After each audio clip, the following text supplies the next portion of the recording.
Soy Illa Escribano. Soy una persona que le gusta reírse mucho. Muy ocurrente. Soy tantas cosas y nada al mismo tiempo. El primer libro que recuerdo haber leído es El Principito. Y sigue siendo uno de mis superhéroes, tal vez el superhéroe. Me hubiera gustado ser la reina Kudala, una historia que está en el yoga vasista. La literatura en mi vida es una parte más de mi forma de expresarme. Es una forma más de cantarle al mundo mi canción. Es una forma más de aprender, de reflexionar, de abrirme a nuevos mundos. Libros, historias y autores. Notas al pie. Un podcast original de Radio 10 con la conducción de Ana Correa. Solo es vida si es verdad. ¿Por qué elegiste ese título para el libro? Creo que el título me eligió a mí. ¿Por qué? Porque creo que todas las personas vinimos a este mundo a florecer en quienes somos. Y no es algo estático, es un siendo, el verbo es gerundio ahí no infinitivo. Pero para algunas personas florecer es un poco más cuesta arriba que para otras. Entonces para una persona como yo, en este mundo, haber podido cantarle al mundo mi canción requirió de más cuestas. Y cuando llegas a un lugar donde podés decir, yo soy así, me amo así, soy hermosa así, poder entender que la sociedad nace a partir de cada persona y no al revés. Empezás a vivir la vida más acorde con lo que es. No me estoy jactando de que soy la persona que logró eso en todos sus aspectos de su vida. De lo contrario, estaríamos en una zona de confort permanente y no habría aprendizaje. Pero en aspectos esenciales, fundamentales, neurálgicos de la existencia de un ser humano, yo llegué a un lugar en donde puedo vivir acorde con lo que es, con lo que soy. Y creo que en algún punto el título y yo nos elegimos. Vamos a ponerlo así. El libro habla un poco sobre tu transformación, pero sobre todo por tu transformación espiritual, ¿no? Y también, así como muchas veces quizás te espiamos en el Instagram y decimos, ay, cuánta paz que tiene ella, cómo me gustaría. Pero contás de mucho dolor que hubo en muchos momentos de tu vida. O sea, no es algo que, digamos, que uno ve naturalmente, ay, es así y no más, sino que un camino así, como vos decís, que atravesaron muchos momentos.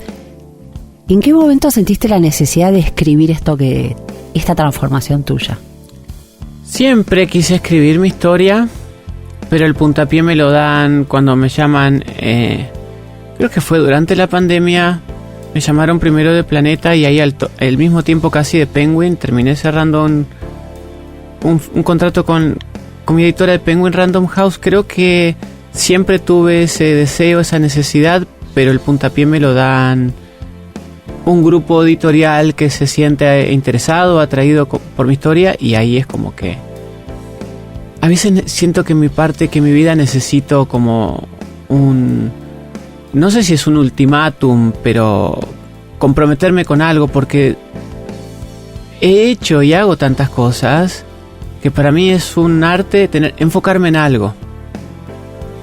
Y respecto a lo que decís de la paz, de vuelta, tampoco acá estoy para jactarme de que soy Mahatma Gandhi. Más de una vez adentro hay guerras. Ahora mismo estoy atravesando una situación personal que me tiene en crisis, en guerra interna hace muchos meses. Y lo que puedo decir es que cuento con herramientas personal que no contaba hace 40, 30 años. Estuve viendo muchas entrevistas estos últimos días de Rick Rubin, uno de los grandes productores musicales del último tiempo. Y él acaba de sacar un libro sobre ser artista, el ser humano como artista. Y Picasso dice, ¿no? Como todos los seres humanos venimos al mundo siendo artistas. El gran desafío es no olvidarnos que lo somos al llegar a la adultez o incluso antes. Y ahora en este camino como artista, como ser humano, la vida como un arte, bueno, sigo aprendiendo y todo el tiempo tengo que recurrir a recursos y me tropiezo y no me doy cuenta. Hoy fui a pedirle ayuda a un terapeuta que había consultado en 2001, yo siendo terapeuta y viviendo gran parte de mi cotidianidad como médica, terapeuta, ayudando a un montón de gente desde ahí, o por lo menos con la intención de hacerlo. Pero aclaro esto porque pareciera que escribió el libro Solo es vida, es verdad, llegó, y esto es un viaje. Y esa transformación a la cual vos hacés referencia es un viaje, es un continuum.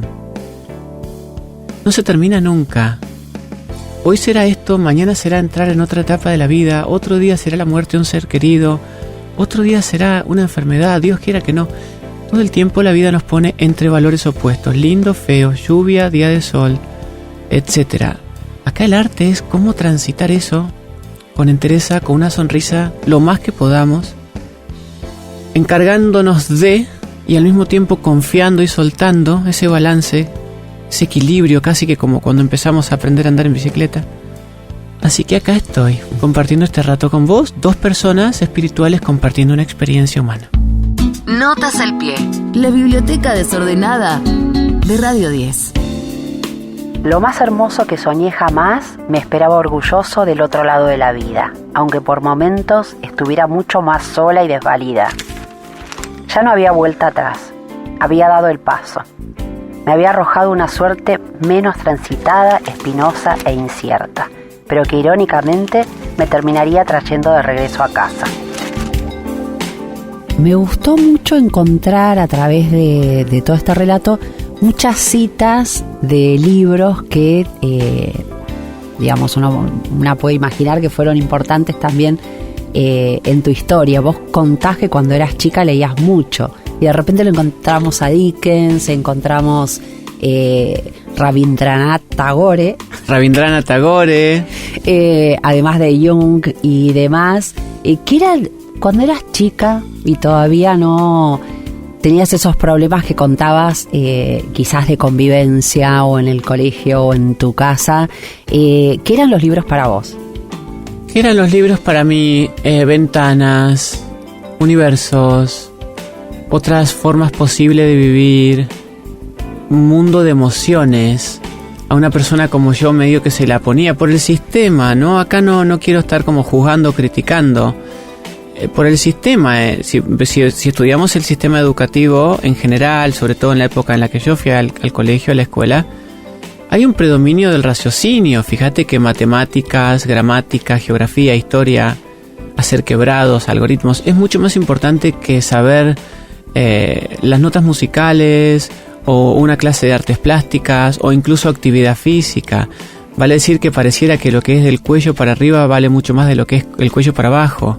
Entonces esos libros me conectaban con un aspecto de mi existencia tan importante como el intelectual, el lógico, el matemático, el lineal, que por alguna razón en esta sociedad empieza a perder preponderancia. En la infancia bailábamos, cantábamos, jugábamos, reímos, y mucha gente en la adultez, incluso en la adolescencia, tiene que intoxicarse con sustancias muy tóxicas, como el alcohol, o como otras drogas, porque el alcohol también lo es, y tenemos que adormecernos para ser. Es decir, si viniese una persona de otra galaxia y viese a la especie humana que fue dotada con la risa, con el canto, con la inocencia, con la compasión, con compartir, con la alegría, con el canto, diría, wow, esta gente, para ser lo más hermoso de la vida, tiene que adormecerse para desinhibirse. ¿Cuál fue el factor inhibitorio? Bueno, ese factor inhibitorio, o mejor dicho, los libros, eran la contracara o el contrapeso de todo lo que pueda entrar adentro de ese peso inhibitorio para una persona sensible como yo. Una Aleph de Libros Hecho Podcast. Notas al pie, en Radio 10. Illa Escribano nació en Pergamino, provincia de Buenos Aires. Es médica, periodista, música e instructora de yoga. En 2020 recibió el DNI número 9000 con identidad autopercibida. En Instagram es @illaescribano. Notas al pie, notas al pie. Más que 7 locos detrás de un gran libro. Solo es vida, si es verdad, te transmite bastante paz, la verdad. Aunque refleja momentos de dolor, te transmite bastante paz. Pero yo te quiero preguntar, ¿te queda algo de enojo por todo lo que en algún momento te hizo sufrir? te dijera que no, cero, te estaría mintiendo. Me estaría poniendo en el principio en el lugar de la persona que llegó y se terminó. No, sí, quedan cosas. Viste que hay veces hay cosas que andas a ver si por la humedad, si por algo que leíste, si por algo que te evocó tal o cual cosa. Claro que quedan cosas y sigo trabajando en pos de que no queden, por mí. Porque aceptar el pasado, aceptar a las personas, aceptar las situaciones, es por mi paz. Cuando empecé a escribir este libro, eso que vos decís, Ana, estaba mucho más exacerbado. Y en parte lo necesité, porque cuando salgo al mundo a cantarle mi canción, el mundo era hostil o yo lo imaginaba hostil. Y además yo tenía voces internas que venían de ese mundo que eran hostiles. El hombre o el ser humano ha luchado contra el ser humano del principio de los tiempos, pero el verdadero enemigo está dentro. Entonces eso que decís vos me sirvió al principio, eventualmente, o yo creí que me podía servir para protegerme. Pero cuando edito el libro 2 años y medio después, que Fer Mainelli, mi editora queridísima, me sugirió que el libro lo edite Paula Rodríguez, con quien tuve una relación preciosa, un ser humano excepcional. Divina, Paula. ¿La conoces? Sí, bastante. Y Paula, que además es una enorme profesional, con muchísimo tacto, y ya fíjate si esto, y cada vuelta que pegamos, aparte es un libro extenso, donde se pueden pasar muchas cosas, me iba diciendo fíjate acá, fíjate allá, y la verdad que cuando yo decía quiero decir esto, que escribí hace 3 años, no. Porque esto ya no es así, y la persona que lo escribió tampoco existe más. Entonces fui puliendo, como desespinando, si querés, esa rosa, y algo debe haber quedado, y también es cierto que esto depende de los ojos de quien observa. Vos me decís que el libro te transmite paz, no sé si todo el mundo sintió eso o sentirá eso, pero sí hice un proceso de bastante, de redimir sería la palabra, ¿no? ¿Puede ser redimir la palabra? Entiendo. Que va sanando, ¿no? Sí. Eso quiero decir, así que... Y sigo trabajando en eso.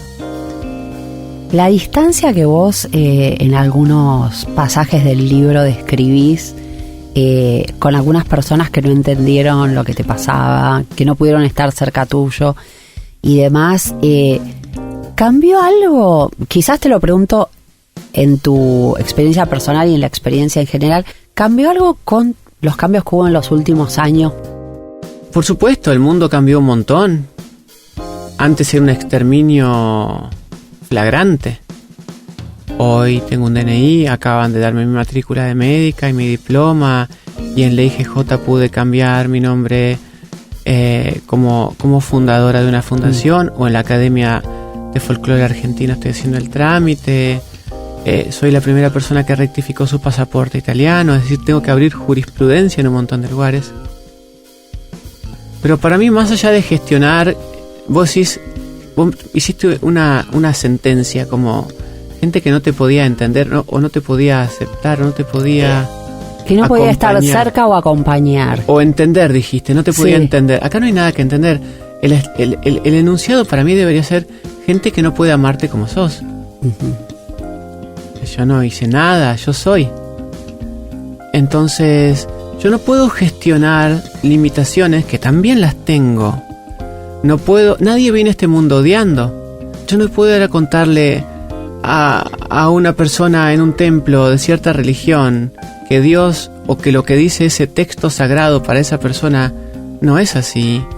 O a una persona que estudió psicología que eso no es así. Pero lo que yo puedo hacer, sí puedo hacerlo, puedo alzar mi voz, de hecho. Pero respecto de tu pregunta, lo que yo puedo hacer y tuve que hacer es cómo gestiono yo todo este universo. Ya sea por mala intención, por ignorancia o por violentar a otro ser humano, vaya a saber por la razón que sea. Entonces, para mí, mi gran trabajo empezó con una frase que me dijo China Zorrilla cuando yo estaba en tu lugar, cuando la entrevisté en su casa de la calle Montevideo hace muchos años. Y hablando de estas cosas, ella me dijo: yo vi la paloma herida y me duele el cazador. Si yo soy acá la persona golpeada, estigmatizada, cosificada, invisibilizada por otras personas cercanas, me duele el cazador. Entonces mi trabajo personal ha sido y sigue siendo comprender que esa persona no puede, se crió en un contexto, le contaron una historia y yo no puedo hacer que esa persona en cierto tiempo cambie como ha cambiado el mundo y sigue haciéndolo, uno de los cambios de paradigma más grandes de la historia de la humanidad, te diría por lo menos de los últimos 500 años de la colonización española hasta acá, porque antes con los pueblos originarios era muy distinto. El trabajo para mí fue, yo quería al principio que me cuiden, que me nutran, que me protejan, y me di cuenta que lo que la vida me estaba exigiendo era, tenés que entender.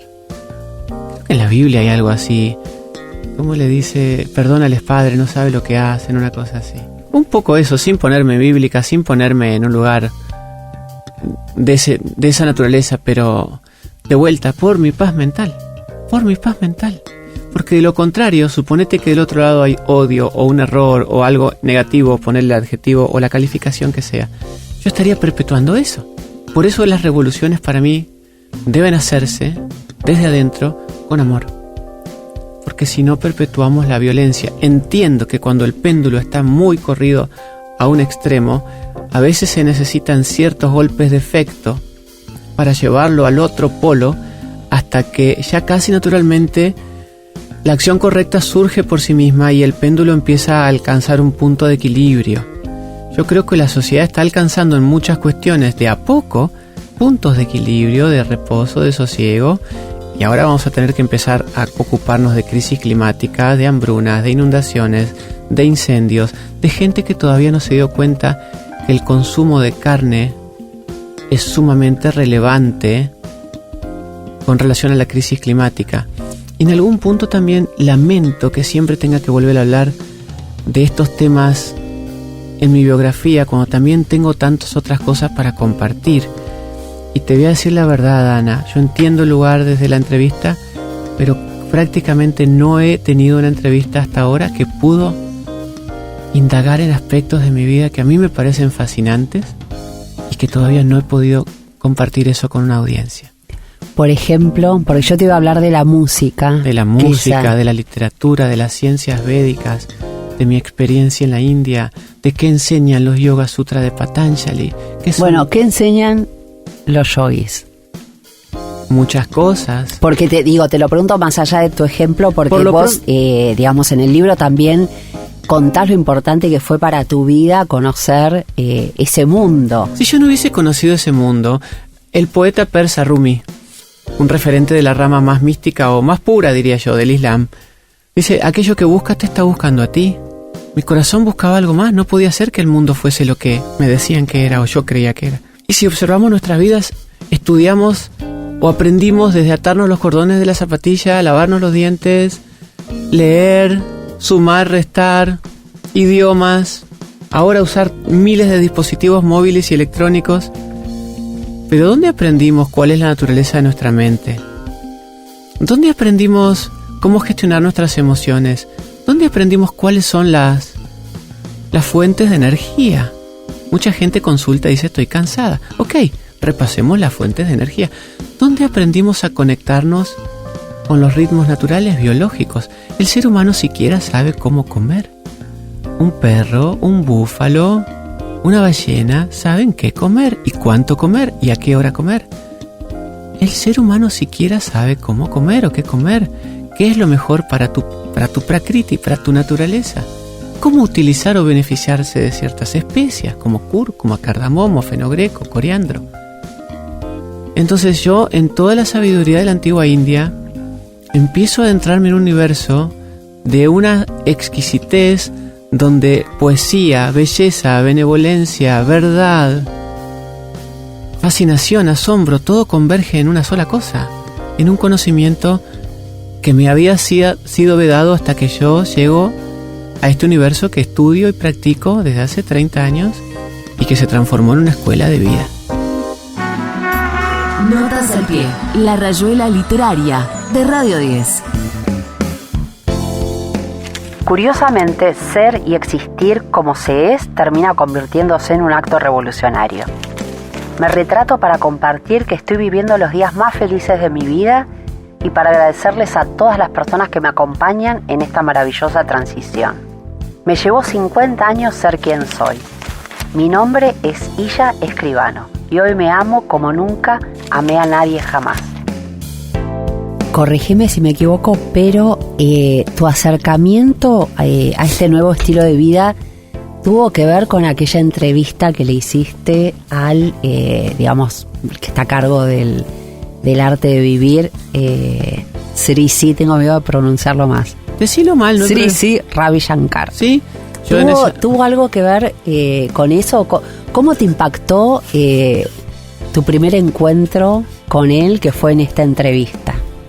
Yo me recibí de médica, hice residencia, me fui a Boston a vivir, después hice un año de clínica médica en el italiano y después iba a hacer psiquiatría. Psiquiatría porque era lo más cercano a lo que yo sentía que podía ayudar, que era ayudar al sufrimiento del alma, el sufrimiento existencial del ser humano, que después impacta en el cuerpo, en la psique, en las relaciones, en todo. Y me di cuenta que se me estaba un poco entrenando para ser una máquina expendedora de medicamentos. Y yo sabía que el espíritu humano es más poderoso que cualquier droga. Y sabía que había algo más, que yo no podía dedicarle mi vida de esa forma, no quería ser parte de ese sistema. ¿Viste cuando te dicen si no te gusta andate?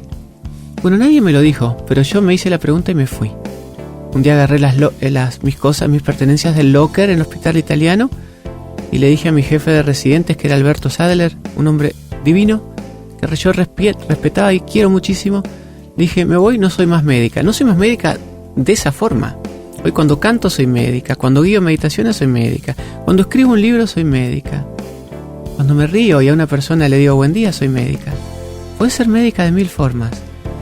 Y en esa época, cuando largo la medicina asistencial tradicional, me pongo a trabajar con Stambulian, el infectólogo, haciendo prensa médica y editando un suplemento de salud. Vengo de casa de periodista, aprendí muchísimo de ese hombre amante de su oficio, a quien le debo muchas cosas hermosas, y empecé a entrevistar. Me aburrí de escribir de ciencia y empecé a entrevistar crónicas de viajes, pensadores, filósofos, escritores, músicos brasileros, Ivan Lins, Jacques Morellenbaum, Carlos Monsiváis, España, China Zorrilla, Ted Turner, el fundador de la CNN, Piñón Fijo, a cara lavada a orilla del lago San Roque, cuando él recién se hacía famoso en Córdoba. Gente, historias maravillosas. Y después vinieron Brian Weiss, Deepak Chopra. Ya estaba buscando algo más, hasta que un día me puse muy triste y dije, si me tengo que suicidar, me voy a suicidar. Estuve 5 meses diciendo, si lo tengo que hacer, lo voy a hacer. Y cada día era, desayuno o me suicido, mi primera opción. Y desayunaba. Estuve 5 meses así, consumiéndome mis ahorros. Y un día me llamó en abril de 2001 Ana Donofrio, prosecretaria de redacción del diario La Nación en esa época, y me dijo si quería entrevistar a un líder espiritual que venía de la India. Yo no tenía ni idea quién era él. No era para mí un pez gordo, entre comillas, como si lo era Deepak Chopra o Brian Weiss. Y dije sí. Sí, dije después de 5 meses que estaba rechazando notas. 5 meses rechazando. ¿Querés viajar a tal lado? No, estoy triste. ¿Querés entrevistar a tal? No, estoy triste. ¿Y acá? Sí. Y fui. Me dejó para el final.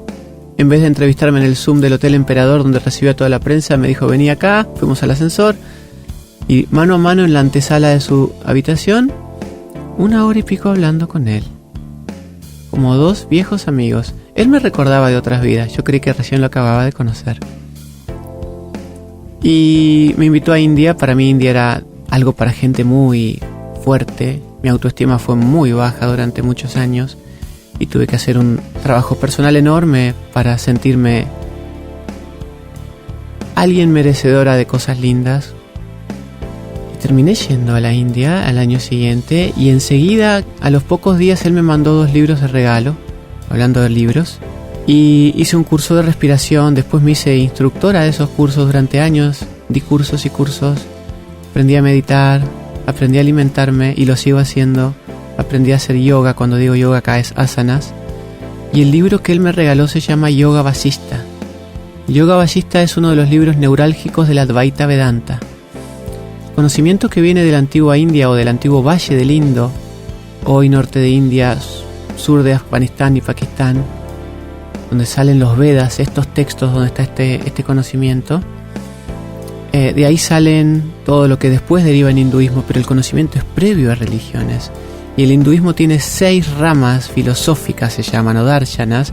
Una de esas 6 es Advaita Vedanta. Un libro neurálgico de eso es este libro, el Yoga Vajista. Es un libro gordo así, de 725 páginas. Me lo regaló en inglés. Para quien escuche y le interese, es una traducción de Swami Venkatesananda. Y que citas bastante en el libro. Todo el tiempo lo cito porque empieza con el discurso de Rama. Esto es de lo más increíble, desde una pieza literaria ahora hablando, que leí en mi vida. Y el mayordomo del palacio lo ve triste al príncipe de 16 años y le dice al rey y a los ministros de la corte y a los sabios de la corte, Vishvamitra y Vasistas, les dice: está deprimido. Tráiganlo, dice el sabio Vishvamitra. Porque Rama venía de un viaje y había visto. De la misma forma que Buda, que cuando el príncipe Buda describe las 4 verdades nobles. En el mundo hay sufrimiento, el sufrimiento tiene una causa, la causa del sufrimiento puede ser erradicada, y 4, existe un camino para la erradicación del sufrimiento. Rama dice lo mismo, ve el mundo, dice: ¿qué es todo esto? ¿Cuál es el sentido de todo esto? Y lo dice una persona que está nadando en abundancia, en privilegios. Así era mi vida. Yo me crié como el príncipe Rama y le agradezco a la vida. Y Vishvamitra, el sabio, dice: no está triste, se está despertando. El tema es que cuando te estás despertando, si no tenés la persona para instruirte en ese despertar, no le ves la salida. Y ahí empieza el discurso de Rama, que expone qué le pasa frente a los ministros, a los sabios y a su padre, al rey. Y ese discurso debería, una palabra que la pongo entre comillas y en itálicas, ser estudiada, comentada, analizada en escuelas. Bueno, muchas gracias por venir a compartir todo esto con nosotros. Un placer, gracias por la invitación. Escuchaste Notas al Pie, un podcast original de Radio 10, conducido por Ana Correa. Producción Pablo Guayman. Coordinación de contenidos Sebastián Pedrón, Fernando Candellas, Marcelo Figueroa, Martín Castillo. Edición Jorge de Tesanos. Nos escuchamos en el